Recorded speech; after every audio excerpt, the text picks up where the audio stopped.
Hello, everyone. This is Rose. Today's topic from the Book of Life is I got to find me an angel in my life. I got to find me an angel to fly away with me, someone whose love would match the love I give unconditionally. Let us take a look at this short story from the Book of Life. Mark and Barbara appear to be attached at the hip, states Belinda. I thought they were, replied Melinda as she laughs out loud. We have been working as Barbara's assistants for 5 years. She does everything for that husband of hers. I mean everything.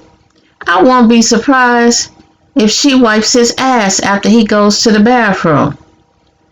Lower your voice, Melinda. You better not let Barbara hear you talking about her husband. She would fire us just as quick as when she rescued us from the homeless shelter when we were kicked out of our foster parents' home upon turning 18. Okay, Miss Voice of Reason, Belinda.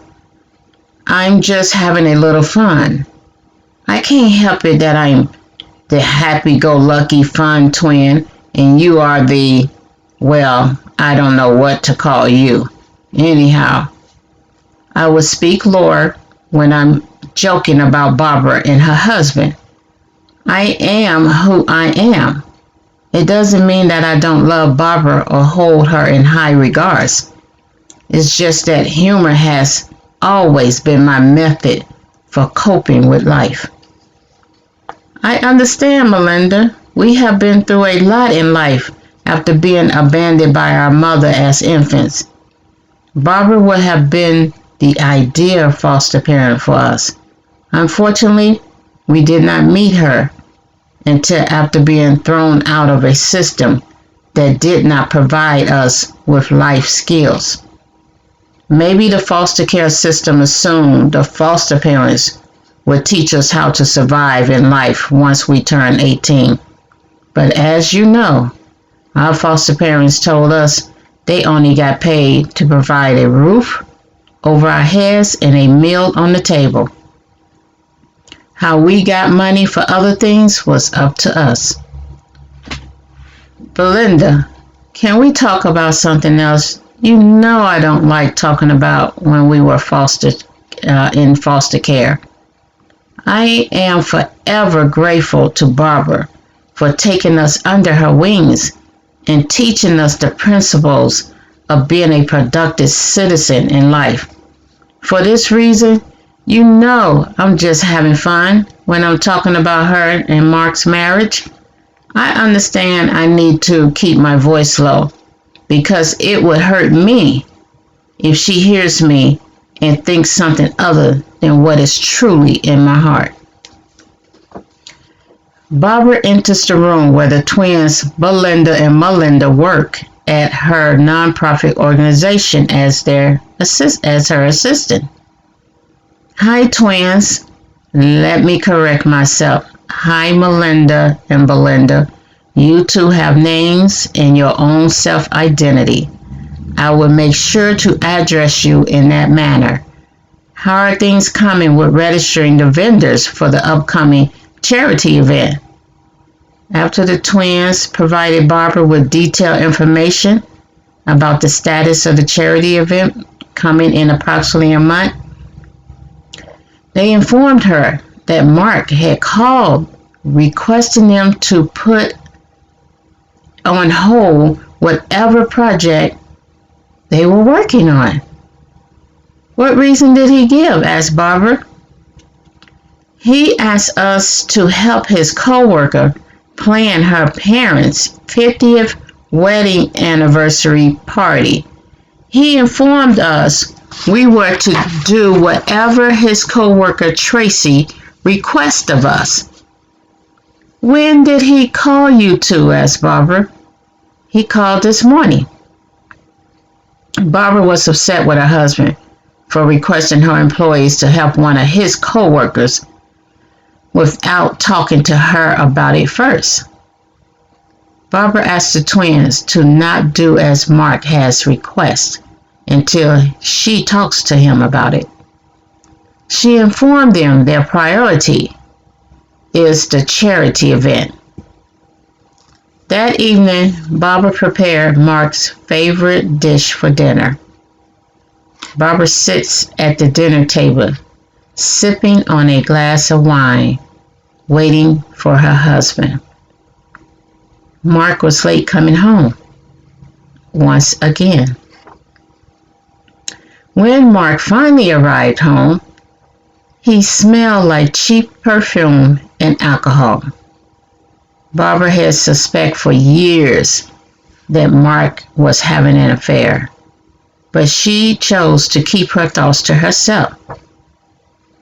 She knew Mark would deny it, and her friends would think she was foolish for knowing and not doing anything about it. Mark appeared to be slapping her in her face with this affair after she took the twins under her wings by allowing them to move into one of her rental apartments for low-income families and for giving them a job without consulting with him first. Although Barbara's nonprofit organization and rental property was attained before her marriage to Mark, she always made him feel like he was part owner by consulting with him on the business affairs of both entities. Barbara would feel so proud as she informed Mark that she was following his advice he would give her on her business. She wanted her husband to feel like he was the head in every aspect of her life, including her business endeavors. Her consulting Mark made him feel like he was part owner as he executed that role well by interfering in many of the employees' job duties. Barbara felt it was senseless to have a serious discussion with Mark while he was drunk. She knew he wouldn't remember anything they discussed in the morning. Instead of saying anything to Mark, Barbara exerted energy by cleaning up her kitchen before going to bed. She was so upset, she had to stay busy. Her mind was racing, so the only thing she could think to do was just clean her kitchen. She couldn't sleep. She kept hearing the gospel song, "Something Has to Break," in her head over and over and over again. Barbara begins to think back on the many conversations she had with William, the therapist who worked with clients at her nonprofit. William often talked to Barbara about knowing her self-worth and walking in her God-given power. Before Barbara married Mark, William asked her on several occasions to go out on a date with him. William chased after Barbara for over a year before she married Mark. Yet she marries Mark after only knowing him for 3 months. He must have been a smooth operator. Barbara would give William the same excuse. "William, you are a good man, an intelligent man, and a good-looking man. However, I do not want to date someone I work with." He had to be missing that bad boy personality that most women like. Because if he got all that going for him, good man, an intelligent man, a good-looking man, what's wrong? So her excuse was, "I do not want to date someone I work with." William would often tell Barbara, "I'm not your employee, just someone you contract with to counsel clients who attend programs within your nonprofit. I know you are the person I am to spend the rest of my life with, So when you are ready, I will be here waiting. See, that's that good man who don't have that bad boy attitude, but that doesn't mean he can't protect his woman. Let's not get it twisted, ladies. Doesn't mean he can't protect his woman. There's something in those good boys when they push to the limit. The next day, Mark's co-worker calls the nonprofit requesting to speak to Melinda or Belinda. Melinda takes the call. Good morning, this is Melinda. Good morning, Melinda, this is Tracy, Mark's co-worker. He informed me that you and your sister would be assisting me with my parents' 50th wedding anniversary. I have a laundry list of things that need to be done and not enough time to get it all done, even with help. Therefore, I need to schedule a meeting with you and Belinda today so that you both can start immediately on getting the ball rolling. Is 2 o'clock good for you both? Tracy, today is not a good day to meet with you. I am not sure what day will be a good day. I suggest you schedule a meeting with our boss, Barbara, or that you hire a party planner ASAP. Look, Melinda, I don't think you heard me clearly. The owner of your company has assigned you and Belinda to be my party planners. I don't care who is your boss. She doesn't override the orders of the owner. I don't think you want me to report to Mark, the owner, that his employee is being insubordinate. This can cost you your job. Tracy is heated. She started something now. You look, Tracy. Unfortunately, you got the twin who don't give a shit on the phone. Maybe you need to hang up, then call back requesting to speak to Belinda. She is the twin with the voice of reason and wisdom. Besides, Mark is not the owner of this company. His wife Barbara is the owner and my boss. She is the only one who can give me orders or say I am being insubordinate. You sound like you got your pee wet by Mark. Oh no, she didn't say pee wet. I suggest you calm the hell down and give Barbara a call. Melinda hangs up the phone on Tracy without saying goodbye. Tracy was so angry she could not speak or think for a few seconds. When she came back to herself, she thought out loud, did I hear that rude ass bitch say that Barbara is Mark's wife and is the only owner? I need to have a conversation with Mark right now. Tracy storms out of her office to go look for Mark. Melinda goes to find Belinda to tell her about the phone conversation with Tracy. Belinda, being the voice of reason, tells Melinda, we need to tell Barbara immediately about your conversation with Tracy. You were wrong for talking to Tracy the way you did. Regardless of what you think is going on between Tracy and Mark, he is still our boss, husband, and we must respect him. Now we have to do damage control by telling Barbara everything said on the phone. So they goes to Barbara's office. Barbara's office door was closed. She was still feeling hurt by the disrespect she received from Mark last night when he came home drunk and smelling like cheap, stinky perfume.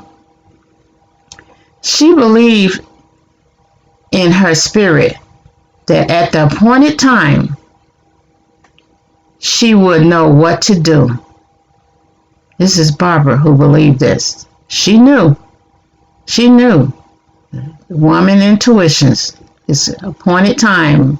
Mark got so long to get away with this, but at the appointed time, I may be putting up with it now, but at the appointed time, I'm going to get that unction in my spirit. And once I do, there's no turning back. She knew at the appointed time, she would know what to do. The twins knock on Barbara's office door. Barbara calls out to the knocker, "Please come in." Belinda opens the door.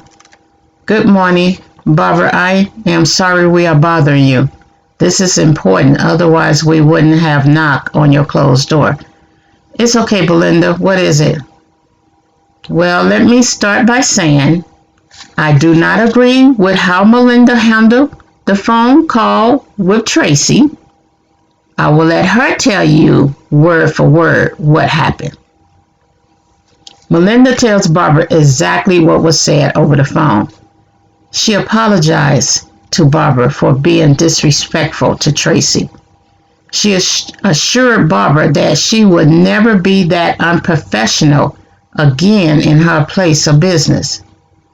Barbara let the twins know that she appreciated their honesty and for informing her right away. "Melinda, I am happy to hear you understand the need to always be professional at work, regardless of who is the caller. You could have simply ended your conversation with Tracy before it got heated by offering to transfer the call to me or by letting her know you will forward her request to me and I will call her back." "You are correct, Barbara. I'm so sorry. I would do better." Barbara informed the twins that she will handle the situation with Tracy and Mark, and should they receive any more calls from either of them, to please forward the calls to her. The twins agreed. Barbara called Mark immediately after the twins left her office. "Hello, Mark. This is Barbara. I know you are at work, but what I have to say cannot wait until you come home." "Hi, Barbara. I only have 10 minutes to spare. I'm due to give a presentation at the board meeting in approximately 20 minutes. "No worries. What I have to say will only take 5 minutes. I am calling to let you know that I will not be there when you get home today. I am leaving you. I have found an angel to fly away with me, someone to set me free from you. My heart has been without a home since meeting you, and I choose to not be alone anymore. Too long have I loved without any love in return. Now I'm flying away. I'm flying free. Bye, Mark." Click the thumbs up and the subscribe button to receive notifications of more articles from the Book of Life. Be safe, be blessed, peace.